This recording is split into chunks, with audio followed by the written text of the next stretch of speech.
In this video, I'm going to show you how to rename a Google Form link. So the first thing you want to do is go to Google Forms, which is docs.google.com/forms. And then on here, you of course want to open up one of your forms. So I'm just going to rename the link of this one over here, an untitled form. You want to click on it.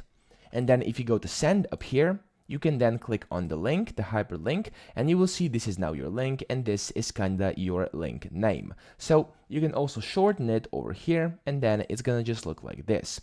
Now, if you want to actually rename and change the link, what you can do is actually very simple. Just click on the form name at top left, and I'm just gonna name it tutorial 1 for this example. There we go. And then this is gonna save. And then if you go to send over here, click on copy and the link, and then you can shorten it again, and you'll see that your link has changed. Okay, so that's the only thing you can do. Of course, you cannot make it custom. Of course, you can do it custom if you are using any other domains where you can change your links into custom links, but there's currently no other way to do it. So you can just rename the form over here, and then if you want to do this, you can use another tool like tinyurl or maybe bitly or something like that, which will allow you to actually create a custom link, which will be a custom form link. So that's pretty much it. I hope this video helped you out. If it did, please subscribe to the channel and help me out as well.